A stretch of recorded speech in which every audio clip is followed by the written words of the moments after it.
بات ہو جائے جناب ایم کیو ایم آپسی اختلافات اس حد تک شدید اور آپس میں ظاہر معاملات جوں کہ توں ہیں. اچھا، اب خالد بکول صدیقی صاحب سے جب یہ سوال پوچھا گیا، چونکہ وہ بھی باہر نکلے ہیں اور دیکھا ہم نے کہ اپنے پھر وہی بات کہ میں اور جو نظیر زبیری صاحب کر رہے ہیں. اچھا، میں یہ کہہ رہا ہوں حالات جوں کہ توں اس لیے ہیں کہ کل سربراہ ہیں، چیئرمین ہیں، کنوینئر ہیں، کچھ بھی کہہ لیں، کرتا دھرتا ہیں اس پارٹی کے، وہ گئے ہوئے تھے کہ جناب ہم بات کریں گے ثانیہ گل پلازا فلاں پر، اور وہاں پہنچے، وہ اسٹیٹ لائف بلڈنگ کے باہر کھڑے ہو کے وہ پریس کانفرنس کی، تو وہاں اس کے گروپ کے ہی لوگ موجود تھے اور کوئی نہ ایم پی اے نہ میں نے اس طرح گروپ کا آیا تھا. پھر یہ کہتے نہیں تطہیر ہے اور فلاں ہے. تو وہاں ان سے جب سوال کیا کہ آپ نے تو وسیم اختر صاحب کو بننے نہیں دیا گورنر، تو خالد بکول صدیقی صاحب نے فرمایا کہ جناب دیکھیے مصطفیٰ کمال نے یہ کہا ہے تو مصطفیٰ کمال سے میری ملاقاتیں ہوتی رہتی ہیں، اور گورنر نہ بنانے سے متعلق سوال آپ وسیم اختر سے پوچھیں. اچھا، پھر فاروق ستار صاحب نے جو کہانی کی وہ پھر الگ ہی ہے جناب. فاروق ستار نے کہا کہ مصطفیٰ کمال کو ایم کیو ایم کا شکر گزار ہونا چاہیے کہ ہم نے اسے ایم کیو ایم میں لے لیا. ایم کیو ایم سے الگ ہو کر مصطفیٰ کمال نے جو الیکشن لڑے ایک سیٹ نہیں جیت سکے، ان کو پتہ چل چکا تھا ان کی حیثیت کیا ہے.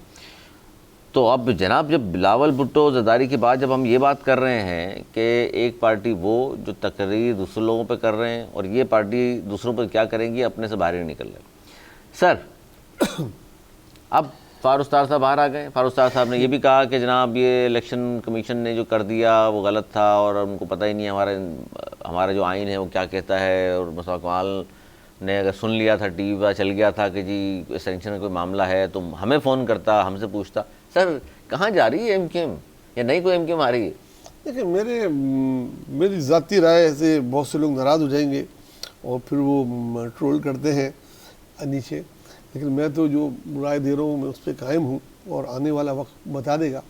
میری نظروں میں تو یہ دونوں پہ کراس لگ گیا ہے. یہ ایم کیو ایم جو ہے یہ آپ سمجھیں فارغ ہے، اور نئی ایم کیو ایم یا نئی ایک پارٹی کراچی کی خاموشی سے بن رہی ہے. نام ایم کیو ایم ہی ہوگا، نام کیا ہوگا یہ پتہ نہیں، لیکن وہ میں یہ نہیں کہہ رہا، میں خاموش گروپ کی طرف اشارہ نہیں کر رہا. کئی ایک جگہوں پہ کام ہو رہا ہے. اچھا اور اب جو کیونکہ یہ ناکام ہو گیا ایک چیز، اس میں سے کوئی آپ کو شک ہے، مجھے تو نہیں ہے، اور بھی کسی کو شک ہے تو دیکھ لو کہ یہ آپس کے جھگڑوں سے ہی نہیں نکل پا رہے ہیں. ایسی باتیں وہ میڈیا میں کر رہے ہیں جو آج تک پاکستان کی تاریخ میں کسی بھی پولیٹیکل جماعت نے اپنی جماعت پہ وہ الزام نہیں لگایا، اپنی جماعت کے لیڈروں پہ وہ الزام نہیں لگایا. وسیم اختر کا وہ لے لیں، کوئی اور بھی چیزیں لے لیں، ایجنسیوں نے متھے مار دیا، یہ کر دیا وہ کر دیا، وہ باتیں ہیں جس کے بعد انہوں نے اپنے آپ پہ خود کراس لگا لیا کہ بھئی یہ ان کے بس کا نہیں ہے. ٹھیک ہے نا، نہ ہی سمجھ لیں. تو جب نہ ہی سمجھ لیا گیا تو اب وہ دوسری بن رہی ہے. اب اس کے بننے میں کتنا ٹائم لگتا ہے، کتنے مہینے بنتے ہیں، لیکن بہت تیزی سے کام ہو رہا ہے اس پہ، اور جلدی مجھے لگتا ہے کہ کوئی اور گروپ کسی اور نام سے آئے گا اور وہ ریپلیس کر دے گا ان لوگوں کو. اور یہ جو فاروق صاحب نے بات کی اس سے متفق ہیں آپ کہ مصطفیٰ کمال کو شکر گزار ہونا چاہیے کہ ہم نے لے لیا واپس ایم کیو ایم میں، ورنہ وہاں تو ان کی حالت یہ تھی کہ ایک کونسلر بھی نہیں جیتا.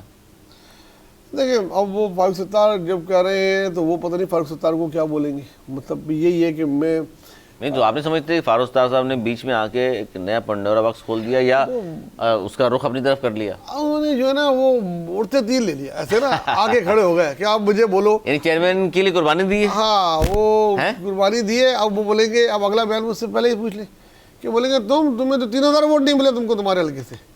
ایک ایسا آدمی تمہارے اگینسٹ جیت گیا جس کو تمہارے علاقے کے لوگ جانتے بھی نہیں تھے.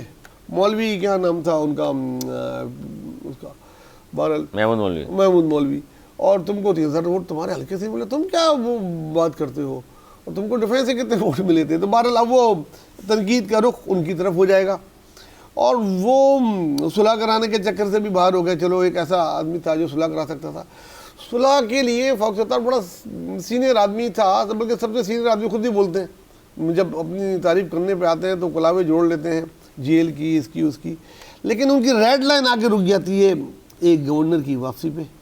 تو وہ اس چیز سے جو ہے نا فارغ ہو چکے ہیں.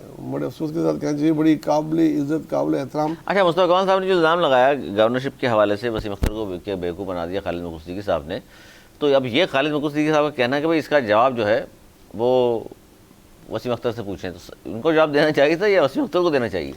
دیکھیں بھائی دھوکہ وہ کہہ رہے ہیں خالد بکول صدیقی صاحب نے دیا کہہ رہے ہیں جواب خالد فرما رہے ہیں جواب لے لیں وسیم اختر صاحب سے. دیکھیں مجھے تو ایک ان کے ہی دوست نے نام نہ لینے کی شرط پہ بتایا کہ دونوں ہی ملے ہوئے تھے, دونوں ہی ساتھ گئے تھے. پتہ ہے وہ بھی اسلام آباد میں تھے, یہ بھی اسلام آباد میں تھے, لے کے وہ وزیر ان کے پاس گئے. نہیں لیکن دیکھیں ان کی تو بات چیت تھی نہیں نا وسیم اختر سے, ان کی تو دوستی ہے.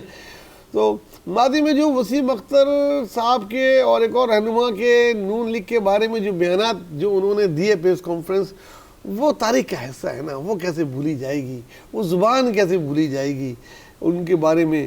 میں وہ دہرانا نہیں چاہتا وہ الفاظ, وہ چیزیں جو انہوں نے برآمد کرا دی تھی گھر سے, اللہ اکبر, وہ وگ والی باتیں. تو ان کی گورنمنٹ میں اب ان کو گورنر بنایا جائے, یہ سوچ کیسے سکتے ہیں؟